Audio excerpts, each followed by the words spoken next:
The Larsen ice shelf is cracking apart.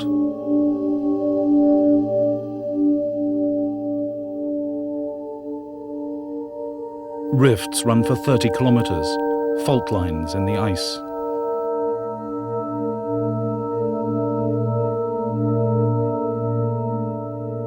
An ice land, almost the length of Britain, is collapsing into the sea. The most dramatic sign yet, say the scientists, of the power of climate change.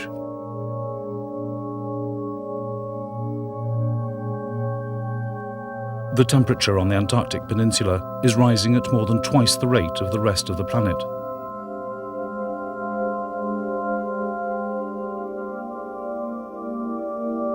The face of Antarctica is changing.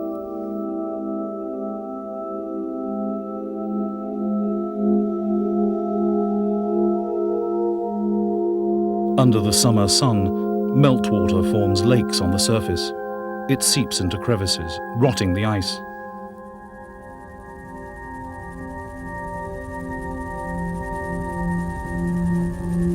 In this fragile place, a degree either way is the difference, over the years, between an ice shelf and an ocean.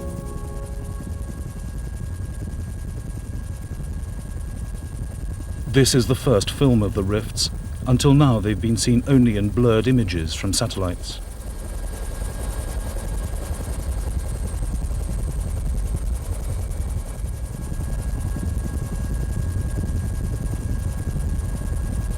The Larsen is the third largest of the massive floating ice shelves that girdle Antarctica. 2 years ago, the entire northern section, called Larsen A, disintegrated. Weeks later, scientists saw an iceberg the size of Jamaica break from the much larger central section, Larsen B. The greenhouse effect is the main factor in the destruction of the ice shelf, of course. From 1945, the ice shelf was receding at a rate of about 1 kilometer per year. But suddenly, 15 kilometers were lost. Ice shelves account for 10% of all the ice in Antarctica. So far, the collapse has been confined to the peninsula. 8,000 square kilometers have melted. The process is accumulating strength, and suddenly the breakup occurs. A catastrophic effect. This is the effect of climate warming, destruction. Perhaps in 3 or 5 years, the half of the ice shelf, I mean Larsen B, will be destroyed. I suppose. The truth is, no one can make more than an educated guess about how long the ice will last, because no one yet understands the complex feedback mechanisms between ice and climate. The simple fact is that the Antarctic Peninsula has warmed by 2.5 degrees centigrade over the past 50 years, compared with a global average rise of 1 degree. The sea ice is retreating.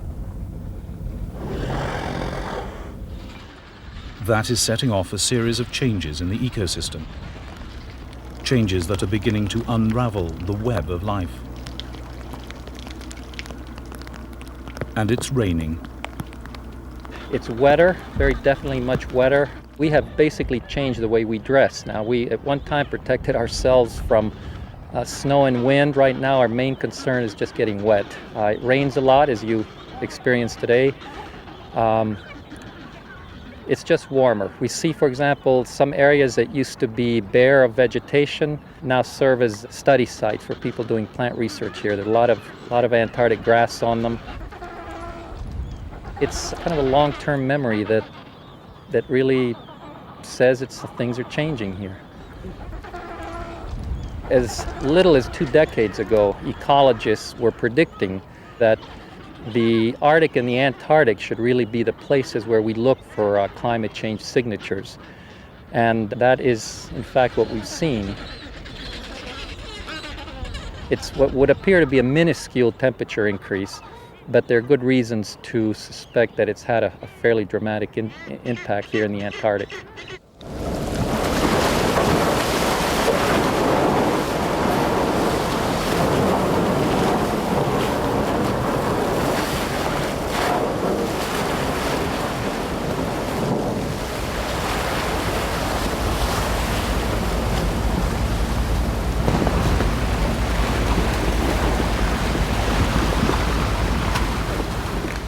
These are uncharted waters, for scientists as much as navigators. For at least 10,000 years, the seas around James Ross Island, at the northeastern tip of the peninsula, have been icebound. The first seal hunters crossed from the mainland on a permanent ice bridge 200 meters thick. When the Larsen Shelf collapsed, the bridge disintegrated. James Ross Island emerged from the ice.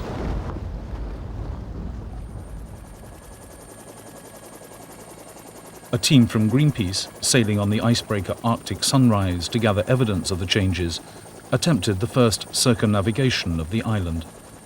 We're sailing in waters where no one's ever been before. Yeah, it's challenging. I guess it's something that I'll probably never be able to do again. And most of the ocean's pretty well charted now.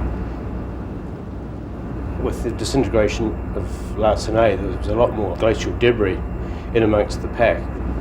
There was a bit of just about every different type of ice that it's possible to have. And I guess some of that obviously would be the remnants of Larsen A. The wind and currents of the Weddell Sea press the ice against the rocks. The same conditions on this coast trapped the Shackleton expedition in the Endurance 80 years ago.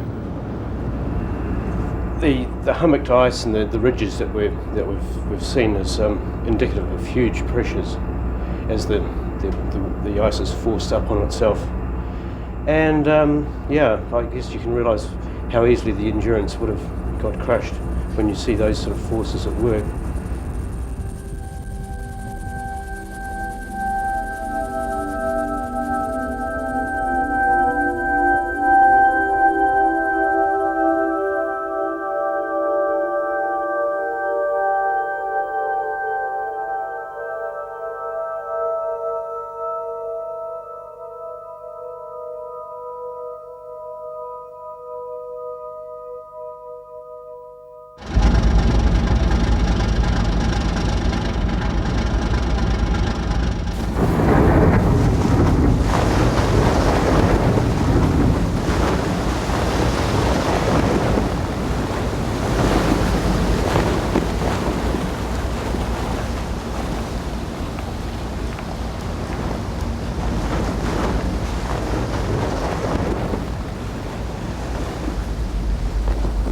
The glaciers on James Ross Island have gone.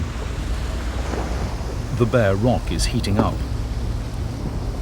The white ice which once covered the island reflected sunlight back into space, but the brown rock absorbs the heat and accelerates the melt. The glaciers feed the ice shelf. It means that if the glaciers stop, the ice shelf is destroyed. And it is occurring, it's true. You can see the destruction, the disappearance of the ice shelf. That is the effect of the increase of temperature. We're fairly sure that the fundamental reason why these ice shelves on the peninsula have retreated is because of the atmospheric temperature change, the warming of the climate. If the warming trend continues, as other ice shelves are threatened, they will collapse quite rapidly. Once an ice shelf begins to retreat, and is no longer pinned by the islands and the rock outcrops, which make it stable, then it can collapse very rapidly. After 37 hours, Arctic Sunrise broke free of the pack ice, the first ship to sail round James Ross Island.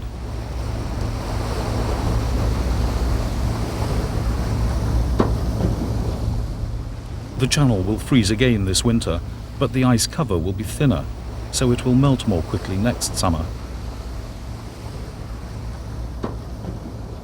The interplay that has kept the climate stable for millennia is breaking apart. If this continues, weather patterns will disintegrate. Order will descend into chaos.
The newly opened waters of the Weddell Sea.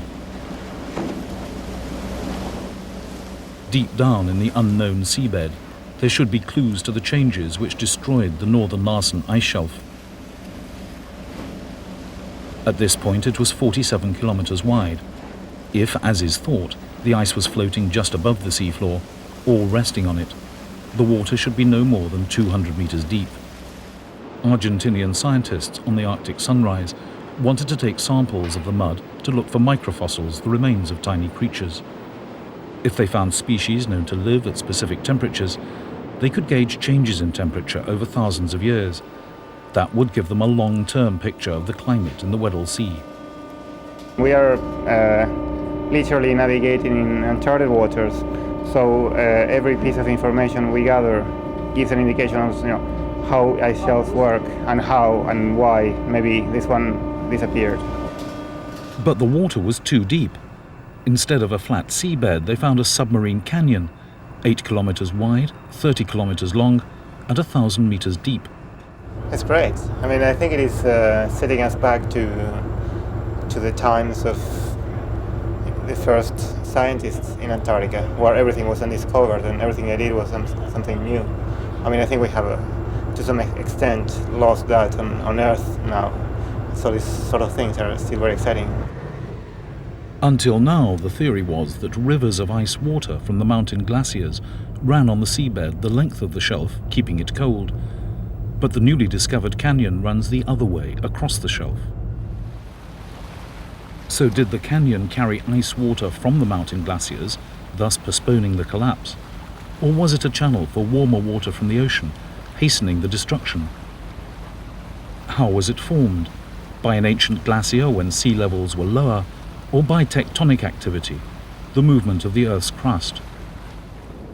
And are there other canyons under other ice shelves? It's hoped that a survey ship will explore this area next summer. The discovery of a trench that was something more than 1,000 meters below the sea surface would be quite significant. And it would open the possibility that warm water from the deeper ocean had actually unusually come onto the continental shelf and begun to eat away at the base of Larsen Bay. For the ice shelves that we've studied already, the base is generally melting. So the ice shelves are melting from below as well as above.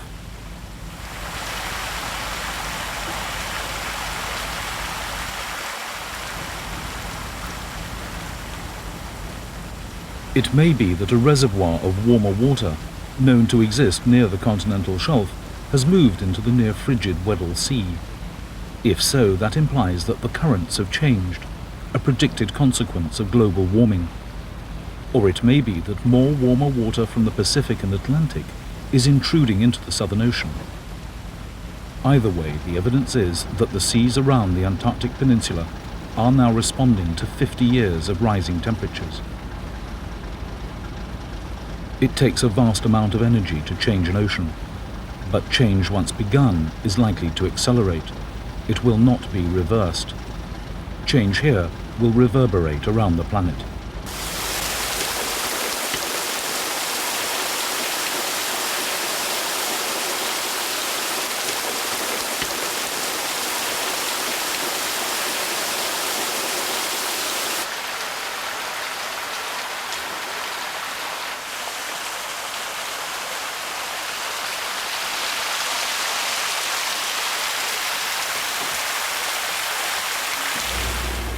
The edge of Antarctica is on the edge of destruction.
Pack ice spreads far beyond the ice shelves.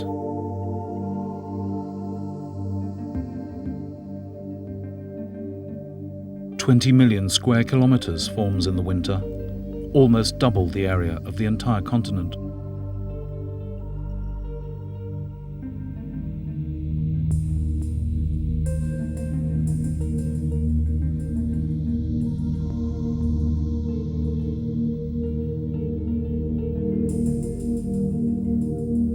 In the summer, it shrinks fivefold.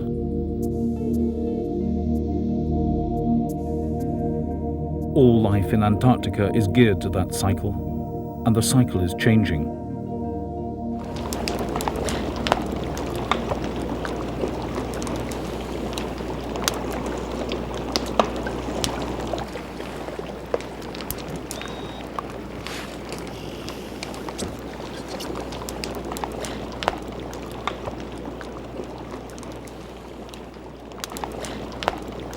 For those seals which prefer less ice in their water, life is looking up.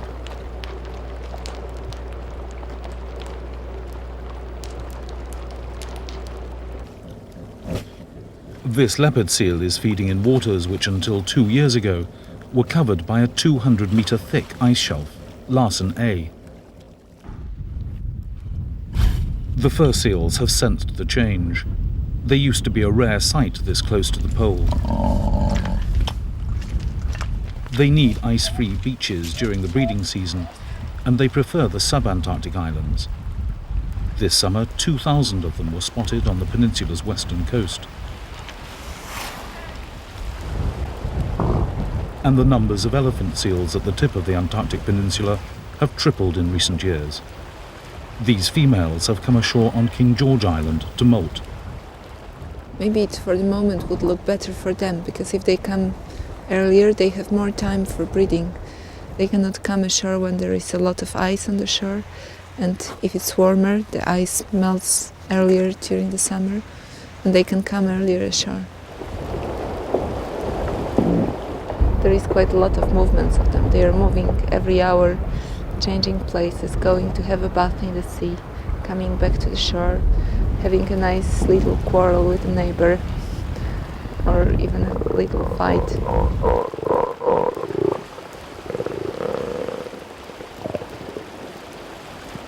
Their main occupation is scratching.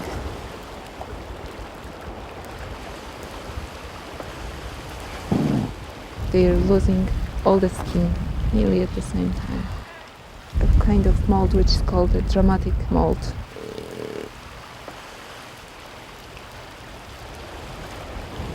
The burgeoning seal population is bad news for penguins. They like the same beaches. A mature male weighs 4,000 kilos. The invasion breaks up the colonies, and isolated birds are easy prey for skuas.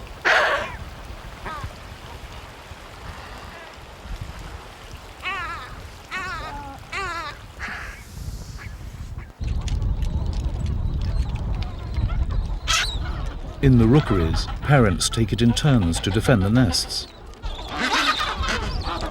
There are still enough adults on Torgerson Island to beat off the attackers.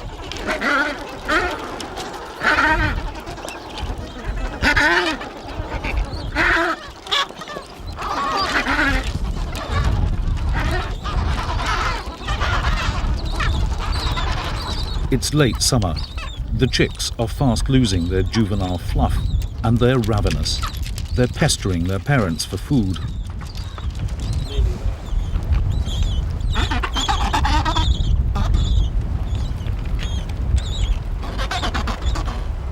The adults take it in turns to gather fish.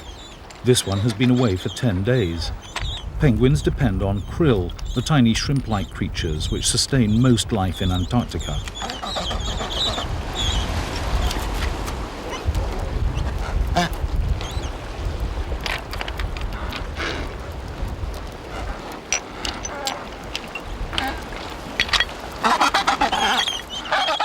Until the chicks are able to go to sea, their parents provide it, regurgitated.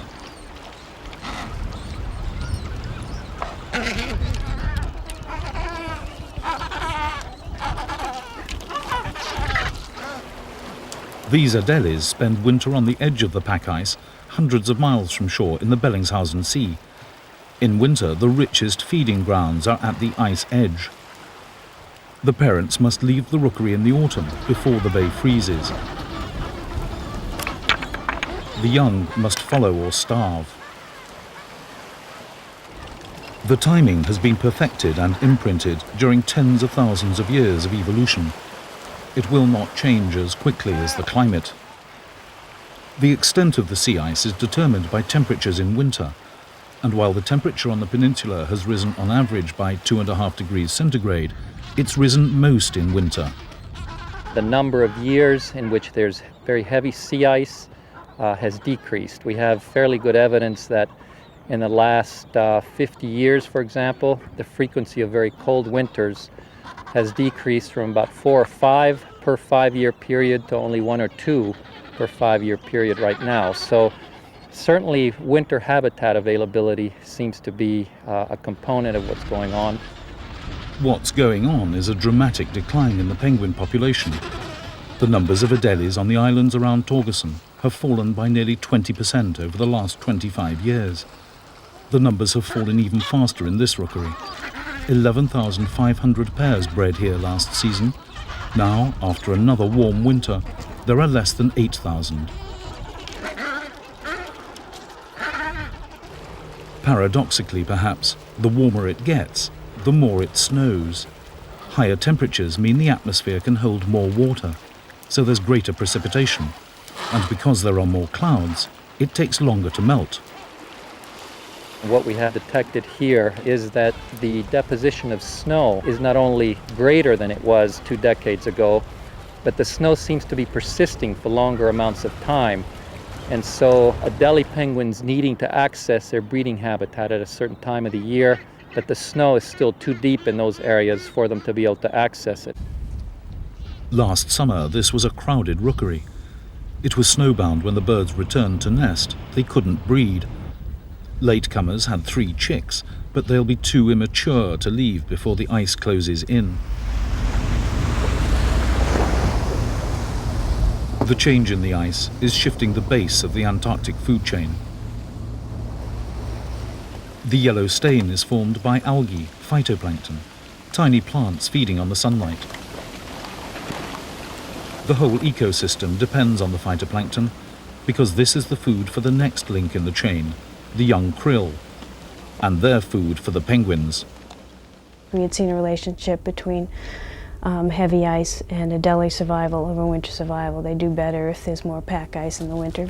So we then started talking to some krill biologists who had seen a similar trend in the krill populations at the same time. Working with them, we came up with this whole thing about krill needing the ice, penguins needing the ice. If this ice does not extend over their spawning grounds, the larval krill die. Then everything sort of crashes. As the Adelies die off, chinstrap penguins take over, spreading south with the seals. They too prefer open, ice-free water. So do the gentoos. Penguins were, in effect, the larder for the first permanent British base in Antarctica, built on Winky Island 50 years ago. Now the gentoos have taken over the rookery.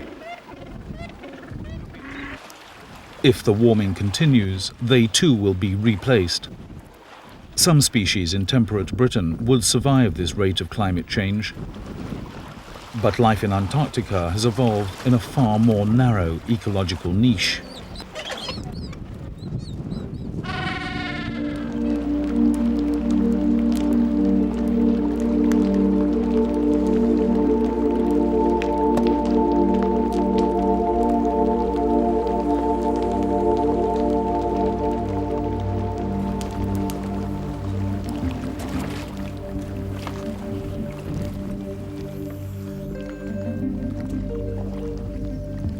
Scientists at the British Rothera base have found life thriving in temperatures that vary little either side of zero, attuned to a seasonal rhythm that has probably remained constant for thousands of years.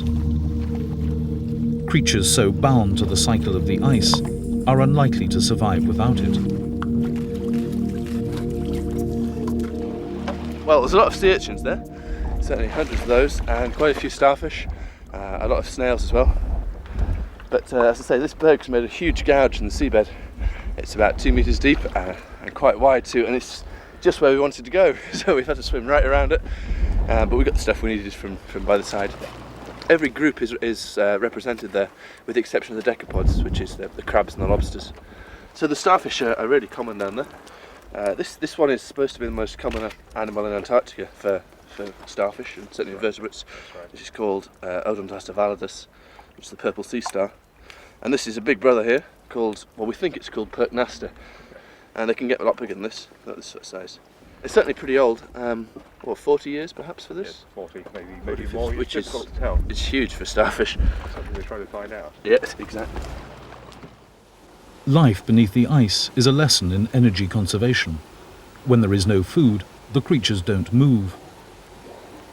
When the ice blocks out the light, they virtually hibernate.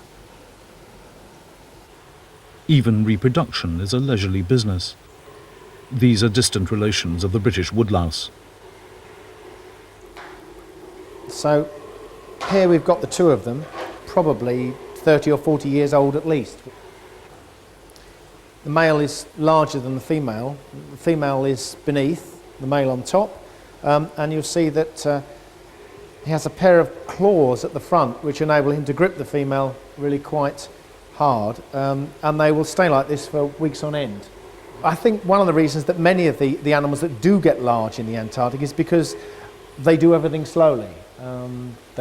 Their metabolism ticks over slowly, they grow slowly, they reproduce infrequently, and they live to a ripe old age.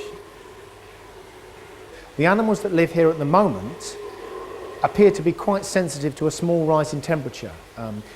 Animals that live around the UK are quite capable of standing an annual change of 10 or 15 degrees Celsius. I mean, everyone is aware that the seawater's cold in winter and it's warm in summer. Here, the fluctuations between the seasons are quite small, only maybe 1 or 2 degrees Celsius. And many of these animals appear to suffer thermal stress, high temperature stress, at all of about 3 or 4 degrees Celsius, water which for us would be freezing cold.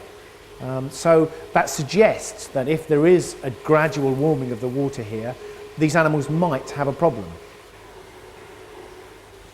It is true to say that the most immediate effects of any global warming or climate change in the marine environment will probably not be directly through temperature on the animals, but will be through indirect effects, such as effects on the distribution of sea ice or how long the sea ice is around. There is a strong seasonal cycle in the ice, and the ice dictates much of the biology we see. So I think it's probably true that if climate change starts to bite in the sea, the most direct effect will be on the pattern of ice distribution and the behaviour of ice. As the ice retreats, plants colonize the land.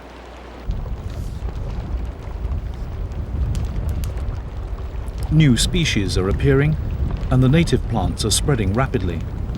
The amount of Antarctic grass in this area of the west coast has increased 25-fold.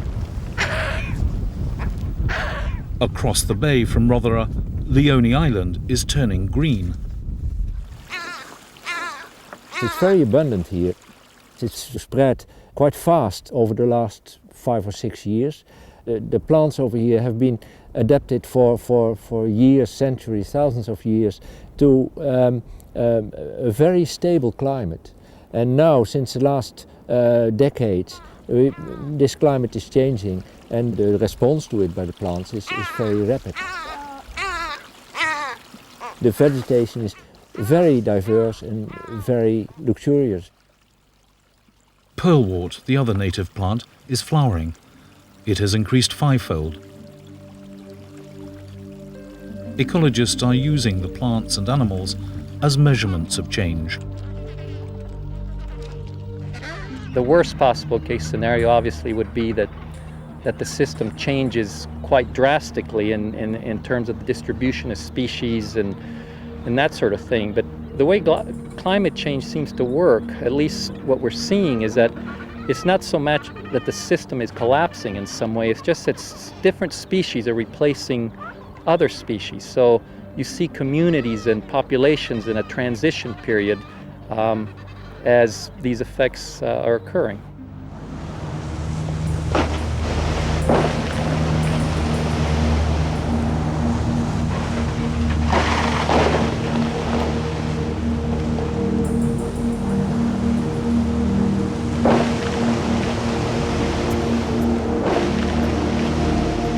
In Marguerite Bay, a pair of humpbacks gorge on krill.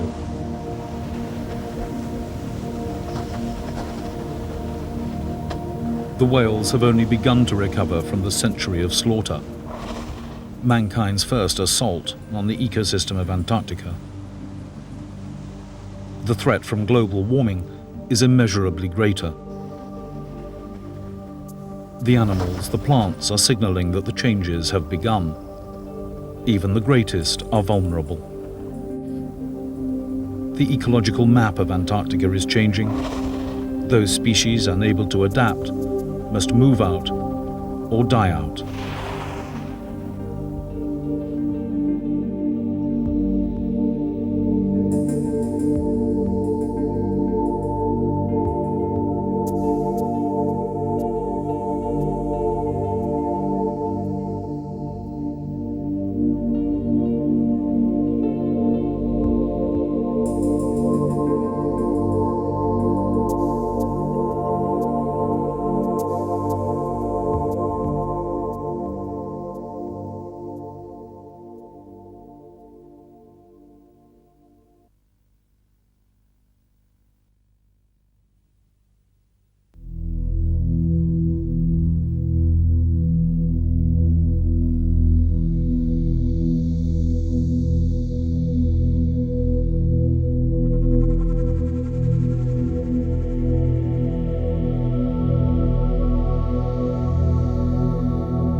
West of the Central Mountains, a sheet of ice the size of India flows towards the sea.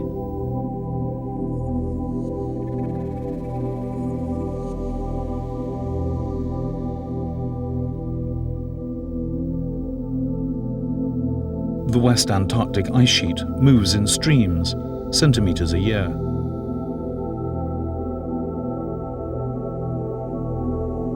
Some glaciers break off at the coast, others push out to sea as floating ice shelves, then carve into bergs. Sea levels and the climate of the planet depend in large part on the balance of this system. How much is gained through snowfall, how much melts at sea.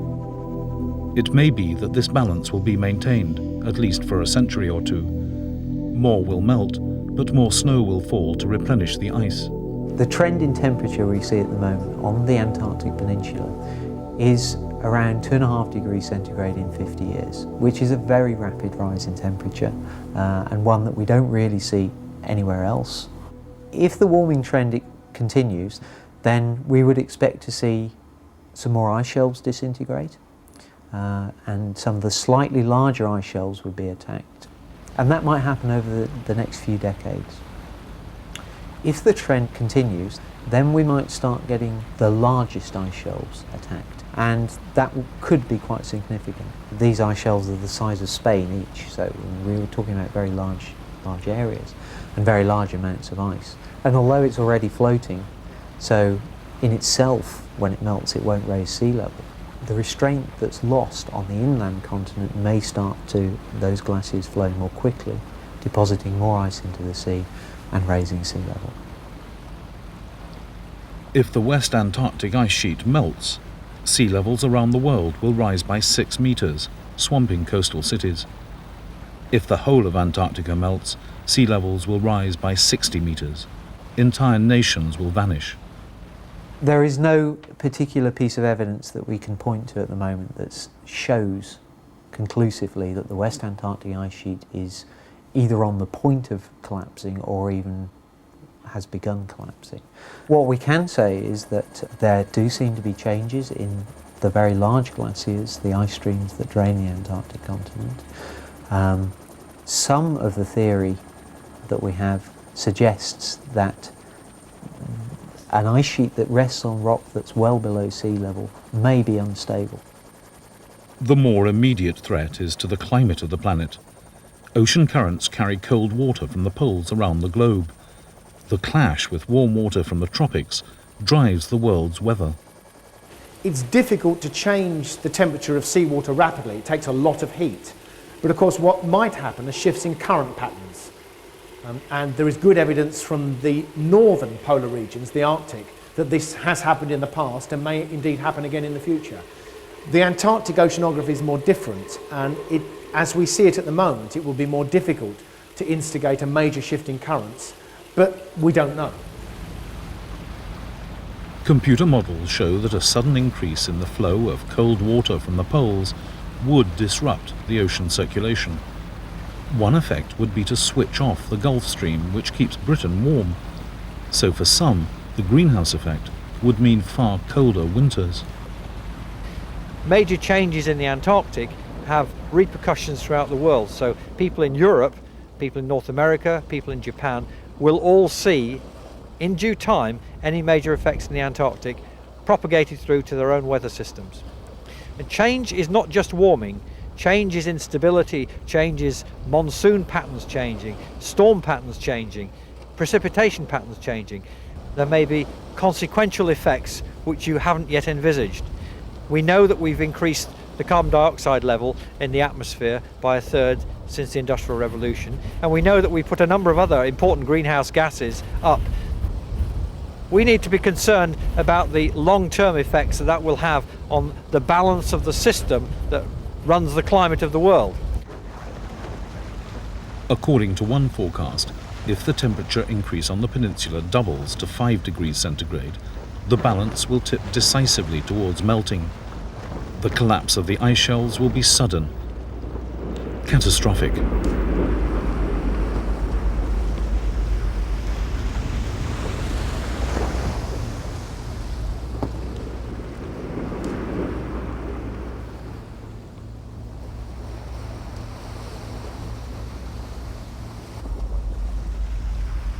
Stonington Island provided a sheltered anchorage for the American Ronnie expedition 60 years ago. They built their huts at the foot of a snow bridge connecting the island to the northeastern glacier on the mainland. It was a massive structure, 200 meters thick, a highway to the ice cap. Now the glacier is tumbling into the sea. The ramp has gone. In its place, an open channel. Stonington has been abandoned. The Stonington ramp is a very dramatic example. It used to be a route from the island up the hill to where they had an airstrip, and now clearly it's disintegrated beyond that use. There may well be similarly dramatic evidence for change that nobody's noticed because it's such a large place and we're looking at just such small areas of it. Beneath the ice, this is still terra incognita. In the judgment of the International Panel of Scientists, which advises governments on climate change, the likelihood of a melt large enough to change the global climate is low, but it cannot be ruled out. There is not enough information to make a firm prediction, says the panel, because there is a paucity of consistent, reliable temperature records. There are only a few bases that maintain this kind of year-round 4 readings a day kind of temperature record. So unfortunately there are large areas of the continent that we don't have good temperature records. We couldn't tell you what the trend in temperature was over the last 50 years. Much of that research has been entrusted to the military.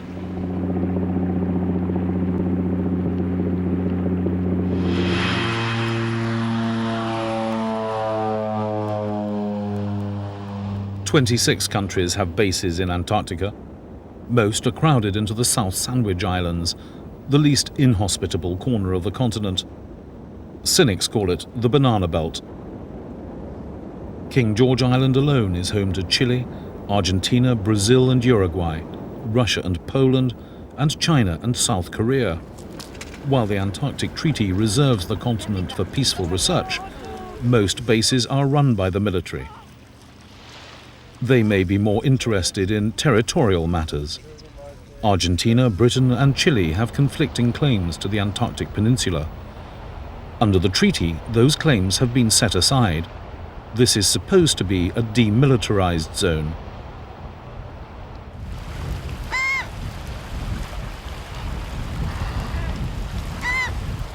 Apart from the pollution in what is intended to be a pristine environment, researchers complain that even here, where science is relatively easy, some bases are failing to keep long-term temperature records. The basic information needed to monitor climate change is missing.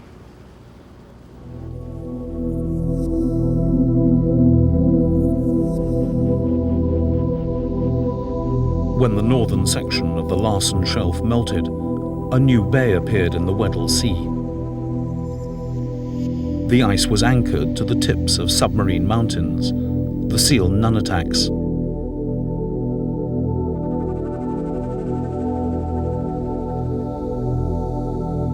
In places, the much larger central section, Larsen B, still clings to these volcanic outcrops.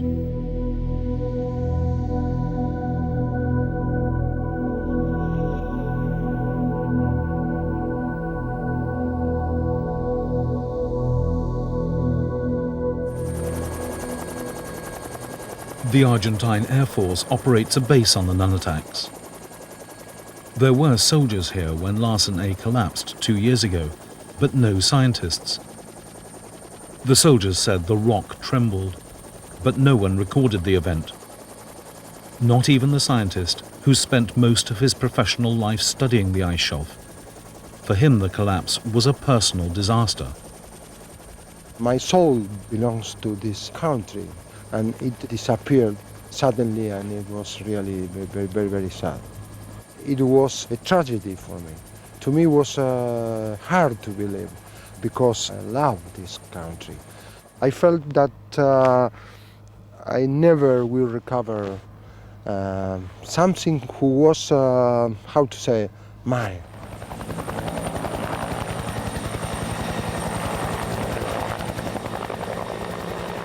Since the catastrophe, the Air Force has provided more regular access to the surviving central shelf, Larsen B. The lakes of meltwater on the ice shelf are deepening. Del Vache says he fell in one. It was 2 meters deep. And new cracks are appearing.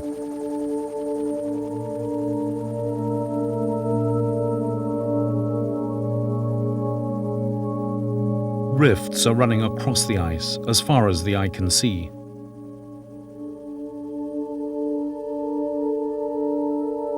This one is as wide as a football field.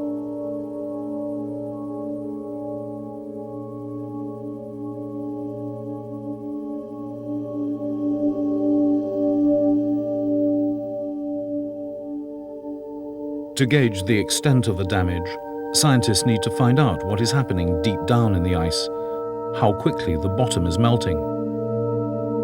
But it's dangerous work. Beneath the dusting of snow, the surface is riven with fissures.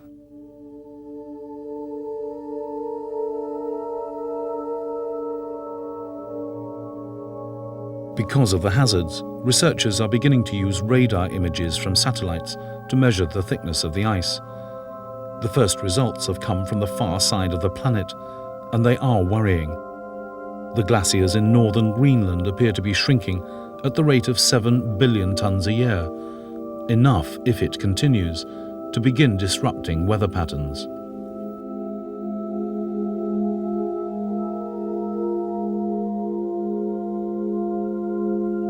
Like the Larsen ice shelf, the Greenland glaciers are melting from below. This is science at the edge. It is dealing in signs, not certainties. But the signs are all pointing in the same direction. We should take notice of the changes in the climate that are happening and have happened over the past century. We should take notice of the body of world meteorological data. And we should take notice that small areas like the Antarctic Peninsula, where the change in climate seems to be much more rapid, might be transferred to other areas of the globe. Many people would say that the amount of carbon dioxide that we've pumped into the atmosphere since the Industrial Revolution was too much, and that in itself was going to be enough to cause a major change in climate. It's a political decision how much is acceptable and how much isn't. Politicians have at least begun to worry. There is recognition of the economic costs. Rising sea levels, spreading deserts, disrupted food supplies will bankrupt nations. The question is how soon the worst will happen, and how much should be spent now to prevent it. Nations are committed to working towards cuts in the main greenhouse gas, carbon dioxide released by burning fossil fuels, mostly oil and coal. But America and the oil states, the biggest users and producers, have been reluctant to agree targets or timetables.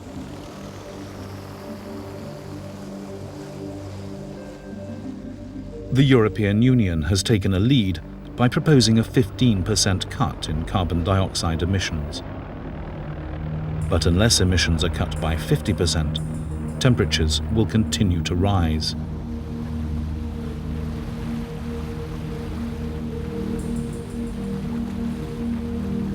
The world is already committed to an average warming of 2 degrees centigrade over the next century. That represents the fastest shift in climate since the end of the last ice age. With less polar ice to cool the planet, the warming will accelerate. The evidence is the changes have begun.